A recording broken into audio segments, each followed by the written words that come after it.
Welcome to our Unimog. Let's show you around.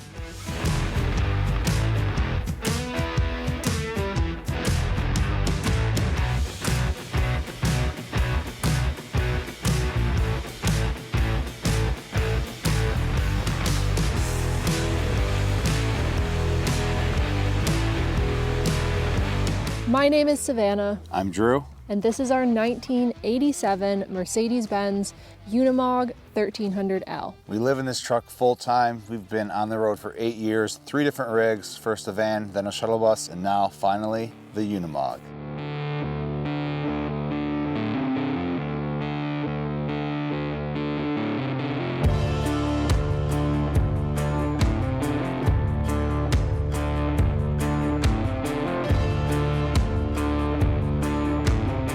This was our dream vehicle choice, and to have the off-road capability that a Unimog brings, even with our house on the back. We're gonna give you a full tour of everything inside and outside, and we spent the last year building this truck, so there's a lot to show.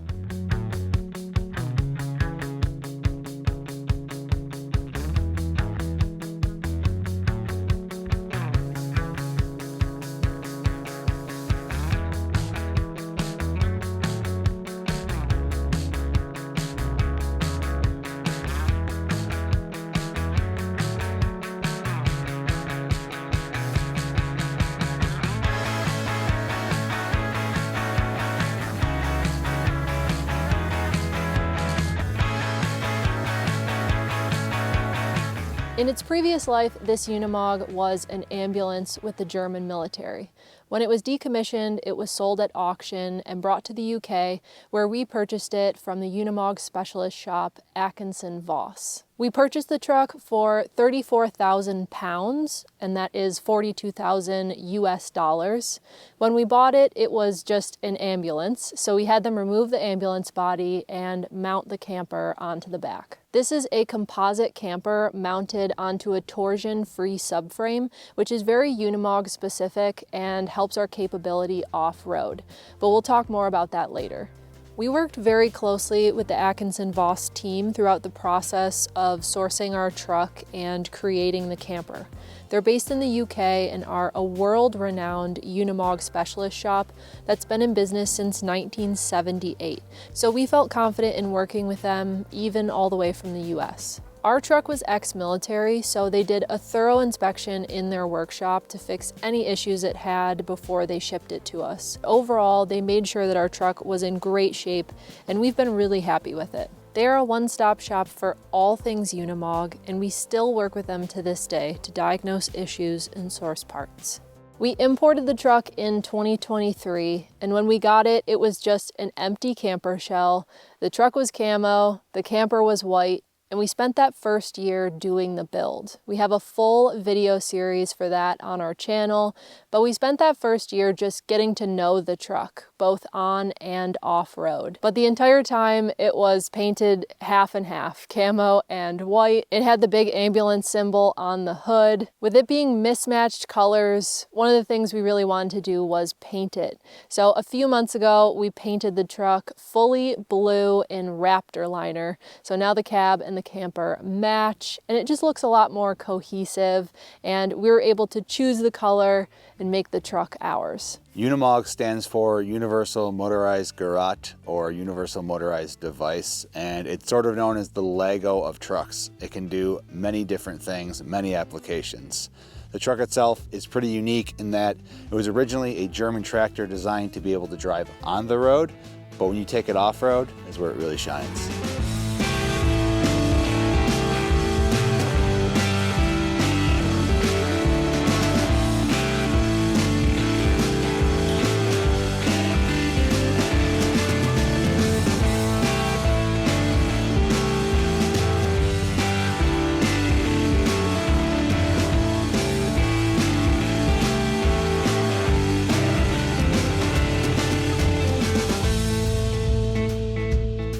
There's no computers in these trucks and they're fairly easy to work on. The wheelbase is 3,250 millimeters, which is very surprising to most people as the truck is quite large but very nimble.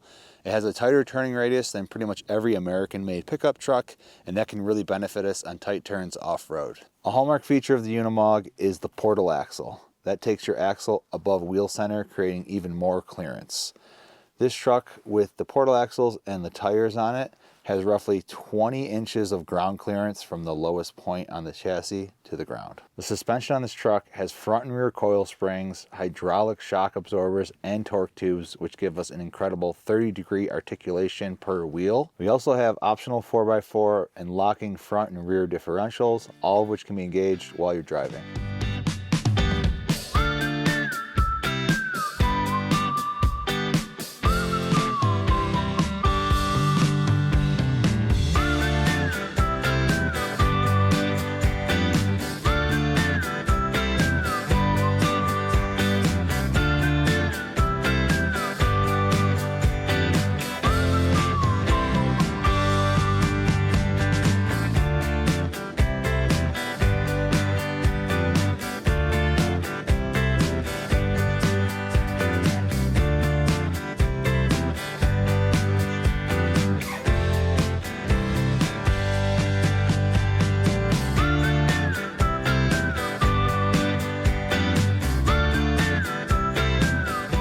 This truck has 2 gearboxes. First of all, we have our regular 1 through 8. That's for driving on the road where we can maintain highway speed. And then we have a second group called our working group, which is very low, powerful gears we can use off-road, which gives us maximum control. And we can switch between the two, whether we're on-road or off-road. For all that low-end power, you do sacrifice a bit of that top-end speed. So when we're driving on the highway, we max at about 58 miles per hour. It's not the worst, but it's not that fast. Driving this truck is actually a lot of fun. People kind of think it's going to be difficult because they see ex-military. They're thinking it's going to be stiff, clunky, hard to operate. But I can tell you right now, it's very easy to drive. I'd never driven standard before, and day one, I was driving this truck. It's honestly probably the best vehicle I've ever driven and the most fun. The lowest gear we have is working 1. Let me show you. This gear is so low, you can put it into gear, get out of the truck, and wait for the truck to come to you.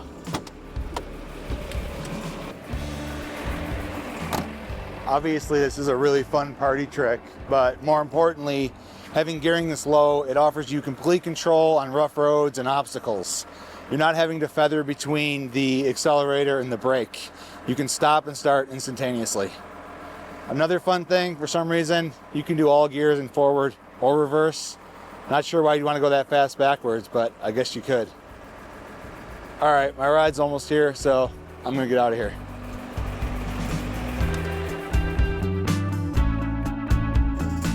Another quirky little thing about the Unimog is you can start it with the key, but you can't stop it with the key. There are a couple secret ways, but I can't tell you them.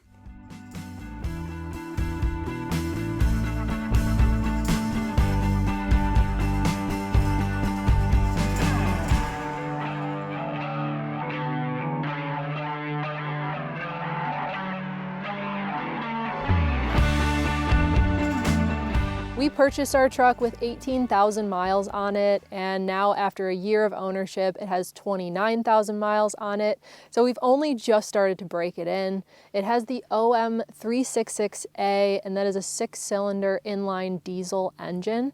The tires we have on it are 43 inches, and each tire weighs 240 pounds.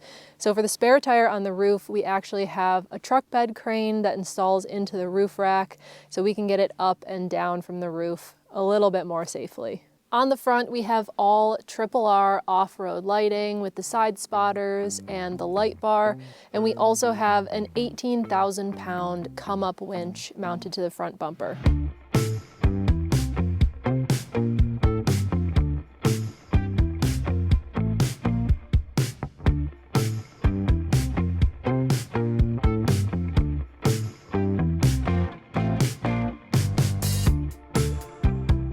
Another unique thing about the Unimog is the torsion-free subframe that's underneath the camper. This is a Unimog-specific mounting system that allows the camper to move independent of the body of the truck. It takes a lot of stress off the chassis, allows for better weight distribution, and maximizes articulation when we're off-road.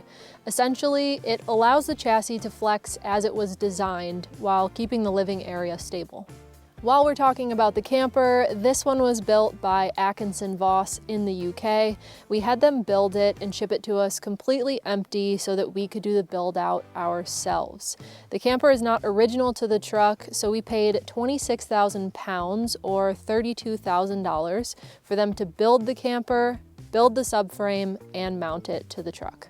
This camper is ultra lightweight. It's made of composite panels and held together in the corners with extrusions. That means there's no internal framing to this box, and we have an R17 insulation value, which is so much more than any of our past builds.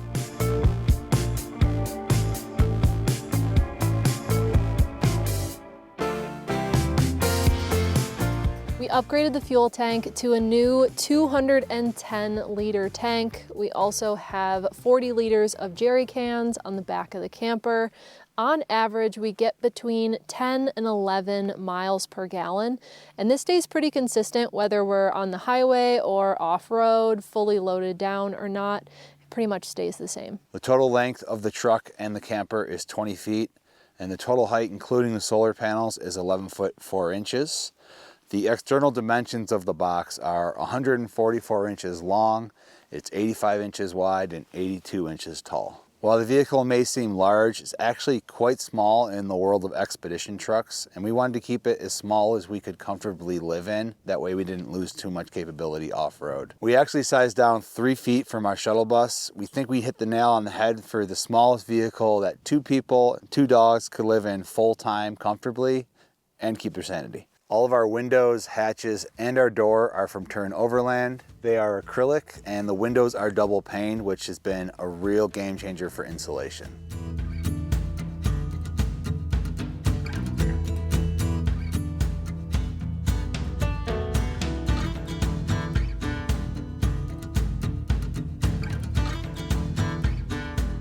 One really exciting recent addition to the truck are these external storage boxes. I welded these fully custom out of aluminum so that they could be as lightweight as possible. These storage boxes have completely changed our life. We were really hurting for storage before we had these, so we have 4 of them, 2 on the driver's side, 2 on the passenger side. 3 are just storage, but this one is our favorite one.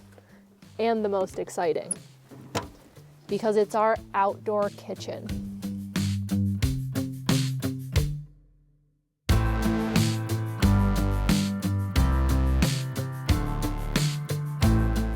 This grill is a little bit unique. It opens up to be a single burner propane stove, but it also has a bunch of lids that go on top. So it can be a flat top, a grill, and our personal favorite, a pizza oven.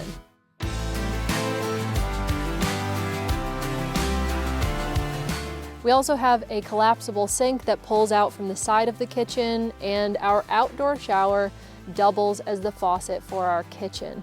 This has been a recent addition and honestly one of our very favorites. When you're hanging out with friends at camp, one of the most annoying things is having to go inside, stop hanging out so that you can cook a meal. With the outdoor kitchen, we can now cook outside of the truck. It's something we've been wanting in all of our builds, and now we finally have it, and it folds right up nice into this storage box.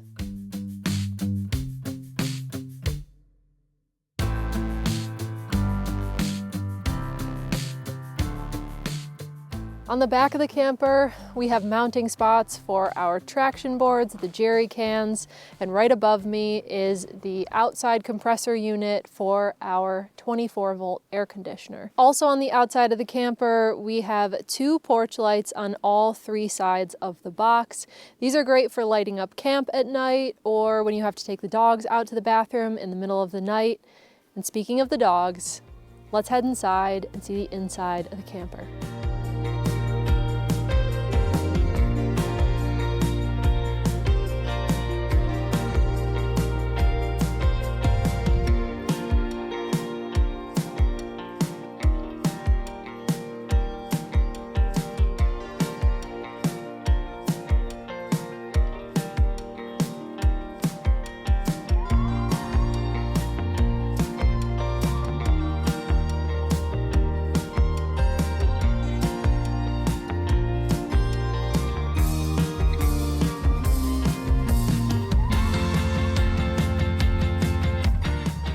buddies.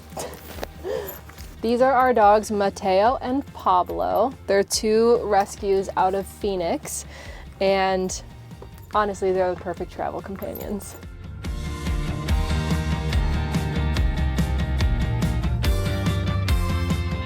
Let's start right up front. As soon as you enter through the door to the right, we have this really large couch. It is really deep and it is taller than I am, but it's so much more than that. This area is probably the most dynamic part of the whole build.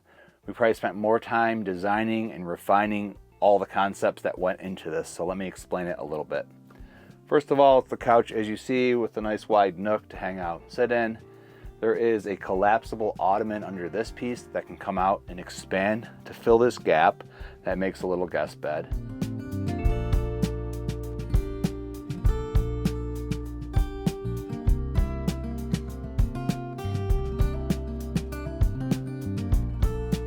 The part I'm sitting on right now is actually the table, which will pop up to create a booth to hang out or work at.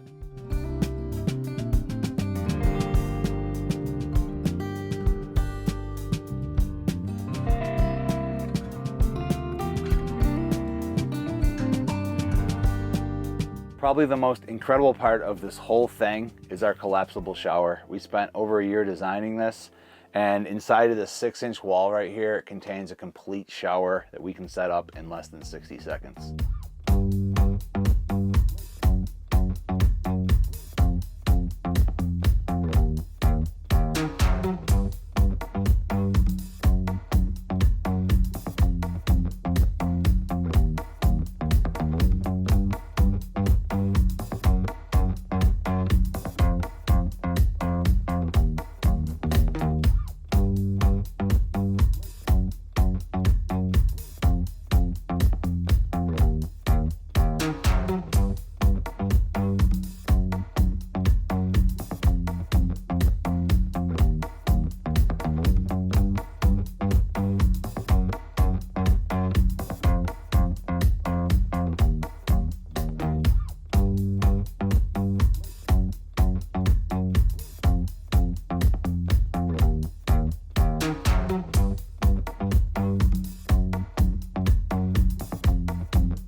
Once this is opened up, we have a full shower here.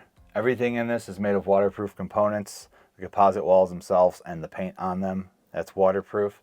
The sliding wall that we built is made of XPS foam. On the shower side, there's a waterproof vinyl, and that's set inside of aluminum. So everything there is waterproof. The wall itself rides on tracks, allowing it to slide smoothly. The tracks on the floor really kind of take the weight, and the ones in the ceiling just guide it. We made the archway in the wall so that can go right over the top of the toilet. That way you don't have to pull the toilet out to move the wall. Also, we wanted to be able to access the toilet without having to set up the shower. So we put the door on the front as well as the flip top, and you can access it that way. The base of the shower is one of our custom stainless steel shower pans. We've put these in all of our builds. These are available for sale on our website. They come in 2 depths with custom drain placements and custom sizes. This is the 1 1/4 depth. Then at the end, we have a teak mat that's on top of the shower pan. It makes it feel a little less sterile and just a little more comfortable. The height of the composite box was designed to accommodate me when I was in the shower. So we made it 6'4", I'm 6'2", so there's more than enough headroom for me there. As far as the width, we went with the smallest thing that I was comfortable with. Savannah's obviously smaller than me, so that's more than enough space for her. We could have made it a bit wider, but we were originally planning a pass-through to the cab, and we didn't want to affect our options with that. So we found that this size works perfectly for us without taking up too much space. A big consideration in the design of the layout was we needed to have an indoor shower, but realistically you spend about 1% of your time in the shower. So we didn't want to sacrifice that space the other 99% of the time. And that's how we came up with this design. This shower is really the star of the show, and it's one of the most popular videos on our channel. So if you want to see a more in-depth look at it, go check out the video. Enough about the shower. We can get this closed up, go to the other side of the couch, and we'll show you where our power system is housed.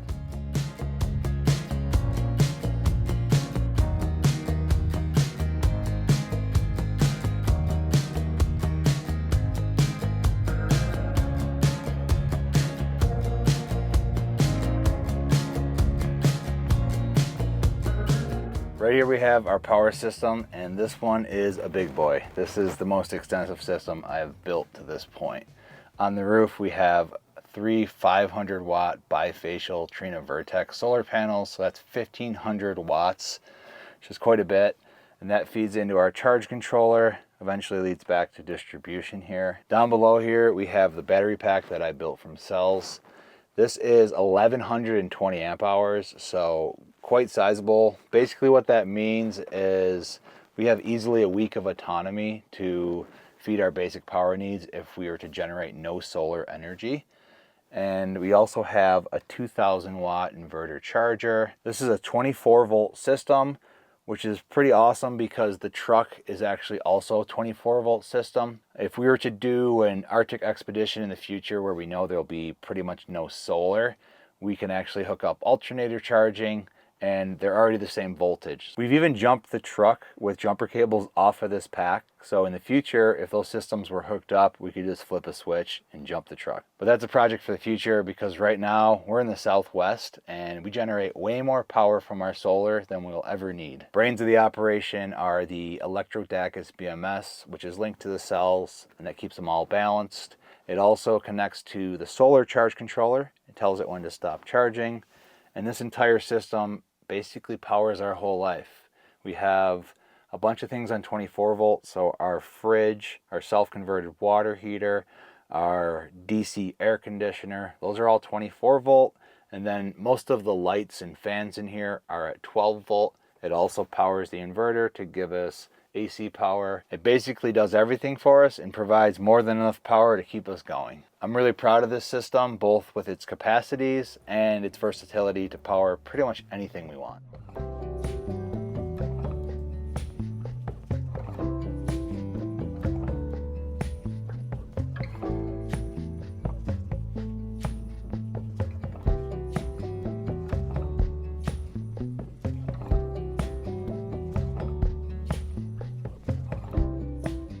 That was the front half of the camper. Now I'm gonna show you the kitchen and the bedroom.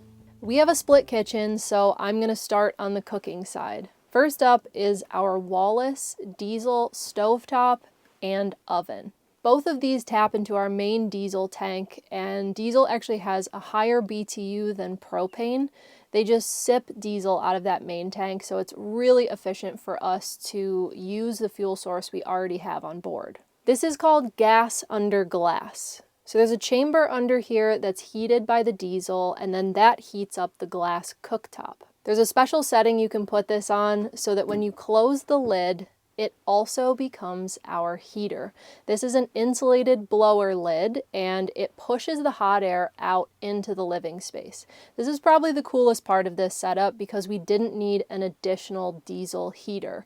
Our stove and heater are all in one, and that saves us a ton of space. And don't worry, the oven and the stove are both directly vented outside, so you don't get any fumes or diesel smell inside the camper. And coming over here, we have a flip-up countertop for a little bit more counter space. Behind the stove, we have our inset knife block, which is something we've done in all of our builds.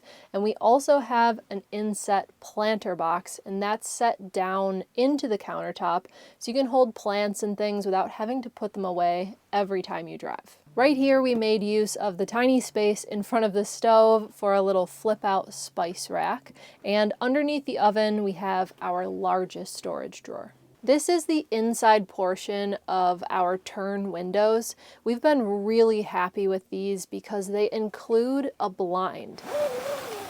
So you can put that up when you're sleeping in a truck stop or somewhere that's really bright. You don't want people seeing in. It's a complete blackout, but when you put this down, it's a screen. Previously, we lived in a shuttle bus and we didn't have screens on our windows. These windows, as we mentioned, are double pane, and the window insulation value combined with built-in blinds has been a win for us. While we're talking about the Tern Overland windows, we want to show you the inside portion of the Arctic Tern Wildlands entry door. This is the screen door portion, so there's an outside part which we have open right now. You saw that on the outside of the camper. But this is the screen door, and what we love about this door is that this is security screen. It also has a triple deadbolt locking system, which is included on the screen door part. So when you want ventilation, you want to have the outside door open, you're still just as secure as you are with the entire door shut. The security screen is also on the inside of the door, so if the dogs claw at the screen, they're not going to damage it. We also have an insulation cover for this door. So in colder weather, you can expand this and it goes onto the little hooks here on the door. There's a bunch of them all down the length of the door, and you get a little bit more insulation value when it's super cold outside. We just fold this up and store it away when we are in warmer weather like we are right now in Arizona. We don't need it too much, but it comes in very handy on the East Coast in the winter. We've loved working with Tern and using their windows, doors, hatches in this build. It's really been a game changer for the insulation value of our camper. If you're looking to use any of these Tern products, be sure to use our promo code. It will save you 10%.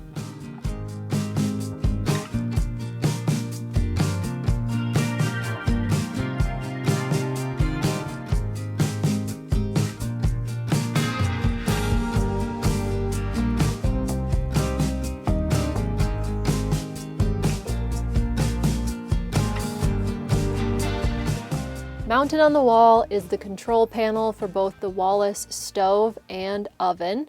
We also have some light switches, and above that is our custom spice rack shelves. We have a lot less kitchen storage in here than we had in our previous bus, so it was nice to make use of the wall space and use it as storage. We cook a lot, so having the spices right here is really convenient. And above pretty much everything in this build, you will see our overhead cabinets.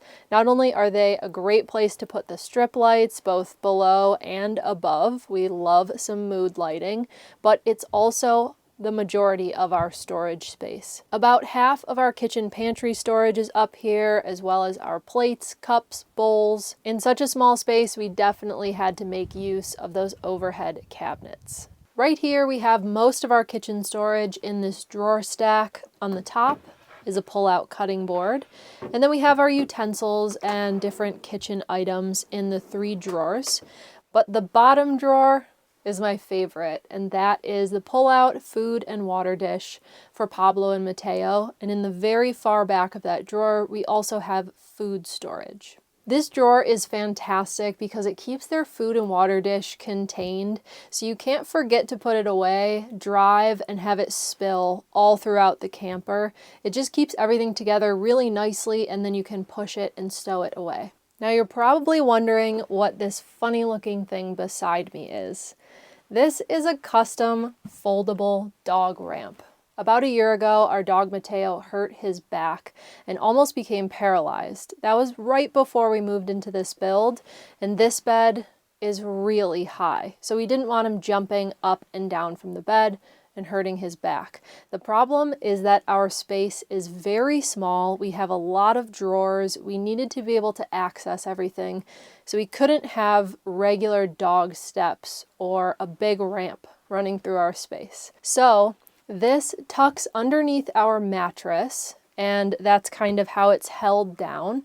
And then there's hinges in 2 points. So you can fold the bottom up and it will set against the face of the bed. Then we can get into all our different drawers and doors in the kitchen. You can also raise it up this way so that you can access the doors on the front of the bed. It's essentially half stairs and half ramp. And that is because our fridge and our freezer are drawer style, and we needed to be able to open those without moving the dog ramp every single time. We tried to look for a product that would work for us, but in the end, we had to make these custom, pretty much just like everything else in the build. I think really the biggest thing about the dog ramp is that it allows Pablo and Mateo to move around more comfortably in their home, and it's gonna save Mateo from another back injury. Underneath the dog steps and also on the face of the bed, we have 2 doors that open up to more pantry storage.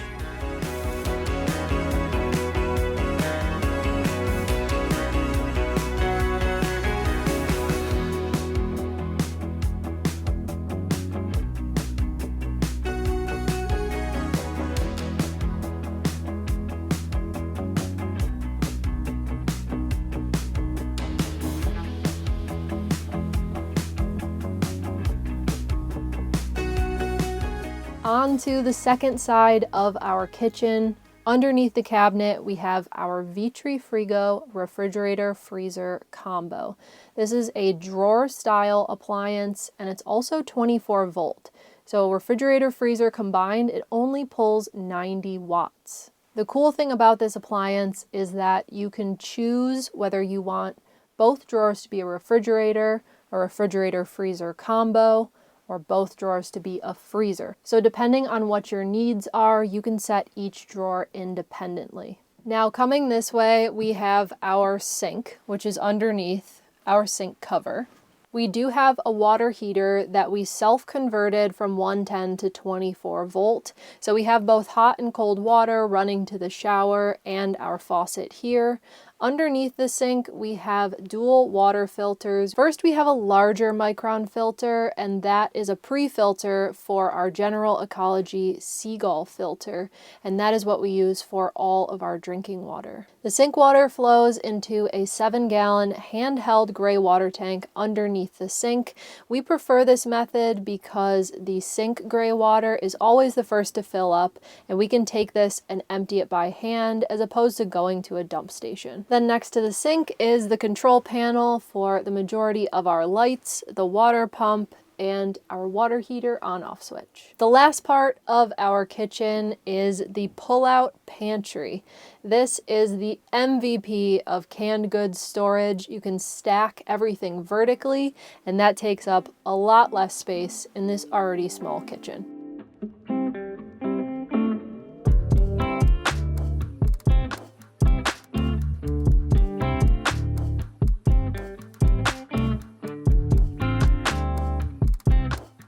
At the end of the bed, we have our closet. The width of our box was only a little bit more than the size of our mattress, so we decided to do this cutout closet design to get us more closet storage.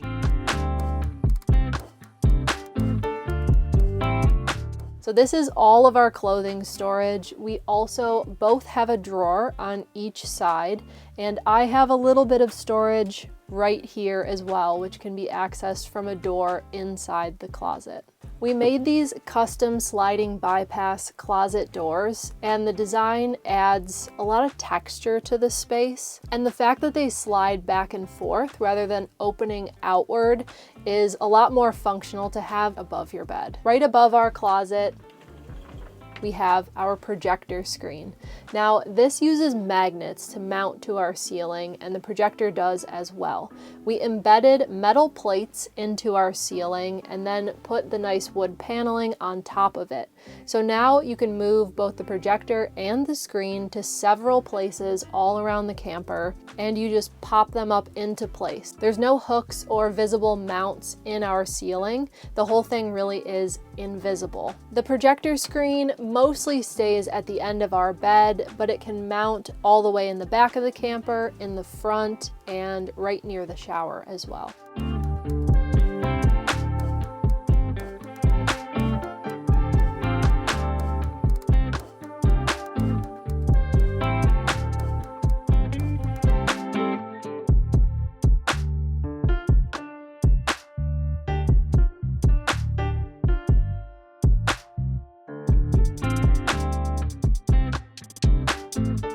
Underneath the closet are these two doors. The first one here is our laundry chute.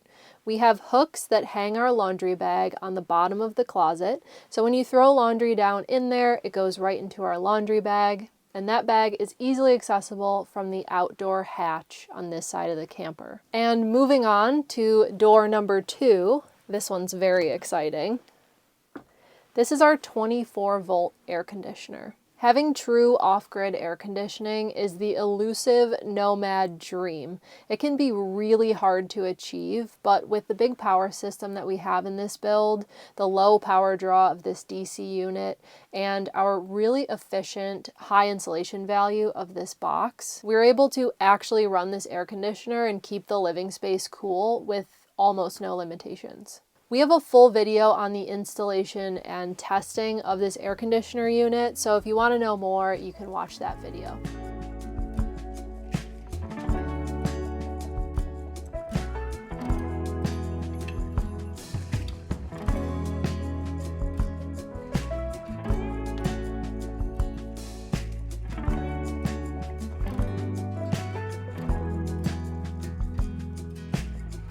On this side of the bed, we have our projector. There is a magnetic plate in the cabinet above, so it can just hold itself up onto the cabinet. This mattress is a standard US full-size mattress. We get a lot of questions about the mattress size. I think it looks a little bit smaller because of our closet cutout, but it is a standard full size. Underneath the bed is our fresh water tank. We have 100 gallons of fresh water. We went with that size because it was the largest that we could fit underneath the bed, and water is always the first thing that you run out of. This truck can take us out to really remote places, and it would be terrible to get all the way out there and run out of water after a few days. The truck is heavy duty enough to handle that kind of weight, and 100 gallons gets us 2 weeks off grid really easily, 3 to 4 if we're conserving. That means we could be fully off grid for a month if we chose to. To the side of the bed, we have another control panel. This one right here is the thermostat for our heated floors. That is a really wonderful luxury in cold weather. We also have one of several 12-volt outlets that we have in here. Those are USB chargers. We also have a light switch that controls our bed lights independent of the rest of the lights. We have a 110 outlet and a little storage cubby. Behind the bed is the largest window of all 4 windows that we have. I think we have a lot of windows compared to most expedition trucks, but you just can't beat the light and ventilation that you get in here from all of these beautiful windows.